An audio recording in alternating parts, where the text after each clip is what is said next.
Hi there, and welcome to The Daily Gardener, an almanac of garden history, literature, and small botanical joys.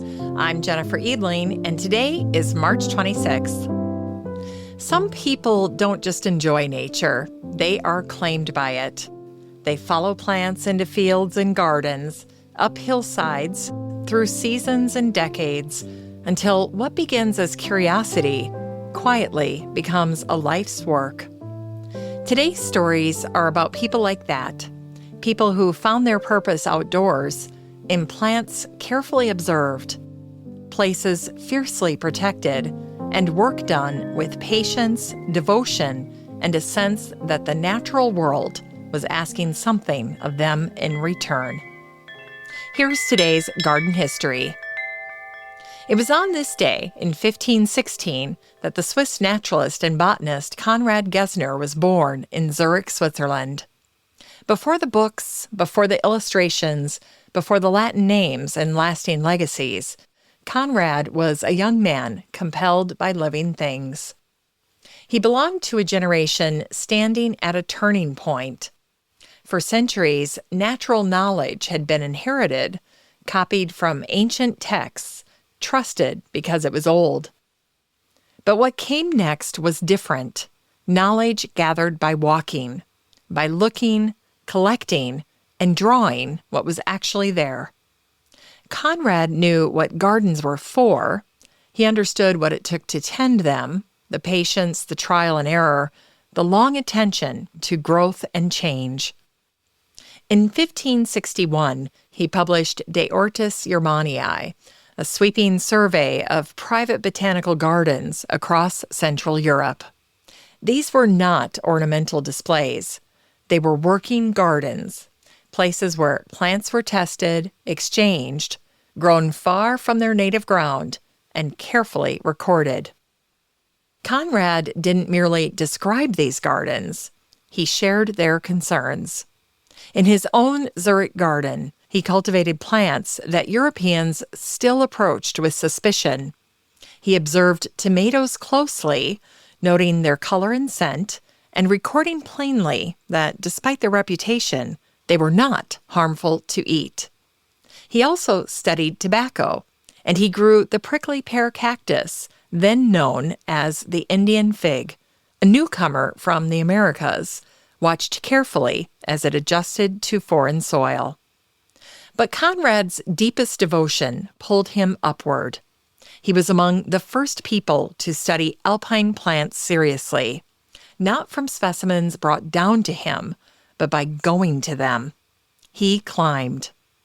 In 1555, he ascended Mount Pilatus near Lucerne, a mountain long feared for storms and superstition. Conrad went anyway, not to conquer it, not to test it himself, but because flowers were there. I have resolved, he wrote, to climb at least one mountain in the season when flowers are in bloom, to herbalize, to exercise my body, and to refresh the mind. For Conrad, timing mattered, beauty mattered, and that belief shaped how he drew plants, not as symbols, but as lives unfolding. Seeds, flowers, fruit. Each part rendered separately, so gardeners could understand how a plant moves through time. It also shaped how Conrad thought about relationships, that plants belong in families, connected by flowers and seeds, not just outward resemblance. Those ideas would take centuries to settle. Later figures would build upon them. Today, a reconstruction of Conrad's planting can still be visited in Zurich. A quiet garden meant not to glorify him, but to continue his way of seeing. When Conrad realized he was dying of the plague in 1565, he asked to be carried into his library. He wanted to be surrounded by the books he had written, annotated, and loved. After his death, a friend wrote a poem, imagining that not only people mourned him, but the birds, plants, and the mountains themselves. As though the natural world recognized the loss of one of its most devoted witnesses. And it was on this day, in 1911, that the English botanist and conservationist Lady Anne Brewis was born. Anne was born into comfort, educated and formally trained. She earned a degree in zoology at Oxford, but her deepest education began much earlier, during childhood holidays spent roaming the hills of Hampshire. Those days shaped her, especially the orchids. Later in life, Anne returned to those hills, not as a visitor, but as a guardian. Nor Hill held something rare, 11 species of wild orchid, including the bee, fly, frog, and marsh orchids, as well as the pyramidal, the fragrant orchid, autumn lady's tresses, and the twayblade and the musk orchid. And Anne reveled in the tradition of Gilbert White of Selborne. She didn't just admire his diary. She pursued it, delighted in it, and emulated it. And for 27 years, she cataloged the flora of Hampshire, nearly 2,000 vascular plant species, work that culminated late in her life with the Flora of Hampshire, published in 1996. It was faithful work, slow work, a life shaped around noticing. Anne believed conservation begins locally, with knowing what grows and where. Anne championed wild, naturalized landscapes over manicured order. And when military training exercises threatened fragile habitats, Anne challenged the Ministry of Defense directly, armed not with rhetoric, but with records. In her later years, Anne served as a warden at Nor Hill. It was a homecoming, a turning of love into duty, a place that had shaped her, now entrusted to her care. And every summer, Anne led what she cheerfully called botanical safaris for local children, slow walks through familiar ground where orchids had names, hills had histories, and wonder was something you learned by kneeling down and looking closely. It was Anne's way of making sure the place that shaped her would go on shaping others. In today's Unearthed Words, we hear a poem from the English poet and scholar Alfred Edward Housman, born on this day in 1859. His pen name was A.E. Housman. Alfred was a poet and a scholar, a brilliant classicist known for severity of thought and restraint of feeling.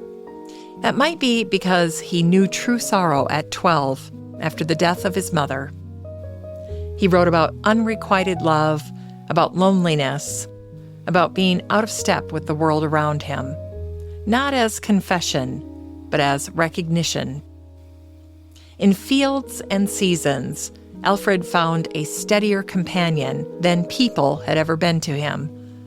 Gardeners often remember him for a spring poem about cherry blossoms. Today, though, we linger with a different poem, one that names the work of gardening plainly. Here's his poem, I Hoed and Trenched and Weeded. I hoed and trenched and weeded, and took the flowers to fair. I brought them home unheeded, the hue was not the wear. So up and down I sow them for lads like me to find, when I shall lie below them, a dead man, out of mind. Some seed the birds devour, and some the season mars, but here and there will flower the solitary stars. And fields will yearly bear them, as light-leaved spring comes on, and luckless lads will wear them, when I am dead and gone. Alfred understood gardening as an act of faith. He knew that what we tend may outlive us, carrying on without asking permission. It's time to grow that garden library with today's book, Sunlight on the Lawn by Beverley Nichols. It's been Beverley Nichols all week this week here on The Daily Gardener, which means all the book recommendations for this week feature books devoted to Beverley's wit, observation, and enduring love of beauty. For the past several days, we've been walking through his Mary Hall trilogy, and today we reach the conclusion. Unlike the earlier books, which focus on renovation and struggle, Sunlight on the Lawn looks at what comes after. The garden is made, the house has been renovated. What remains are the people, their rivalries, misunderstandings, and the quiet realization that country life is rarely as peaceful as it appears. Beverley opens with a line that says it all.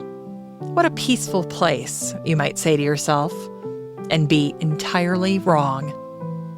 This volume feels like a closing gate, a last look back. Sunlight on the Lawn feels like a last walk through a garden you know by heart, not because it's finished, but because you've learned how much of yourself you've left there. And finally, here's something sweet to ignite the little botanic spark in your heart. It was on this day in 1899 that the English soldier and gardener John Meadows died. Before he went to war, John was a 19-year-old gardener at the Manor House in Braunston, a place that had stood proudly for generations. The pretty Georgian house was surrounded by thick walls. It offered long views across the land. And the gardens were shaped and reshaped by hands that came and went. When John was killed during the Spring Offensive on this day in 1918, his parents received a letter from Mr. Evan Hanbury, the man who had employed him at the Manor House, a man who had just lost his own son, Evan Jr., just 2 days earlier in the same battle. Mr. Hanbury wrote, "John was a most steady, hard-working lad, always anxious to do his best, and it was for this reason that he was so soon sent to fight for his country." John had learned the work of a garden, the early mornings, the physical effort, and the quiet satisfaction of tending living things. He never returned to the Manor House, never walked its paths again, never had the chance to decide what kind of life that work might grow into. Today, we remember this young gardener, not because his life was finished, but because it was just beginning.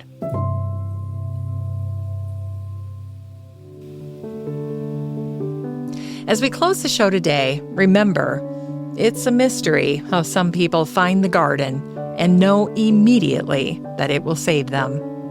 How others arrive slowly through work, through loss, through a season that asks more than they thought they had to give. And how some, like John, are taken before the garden has time to reveal what it might have offered. Still, the work goes on. Sometimes remembering is part of tending. Thanks for listening to The Daily Gardener, and remember, for a happy, healthy life, garden every day.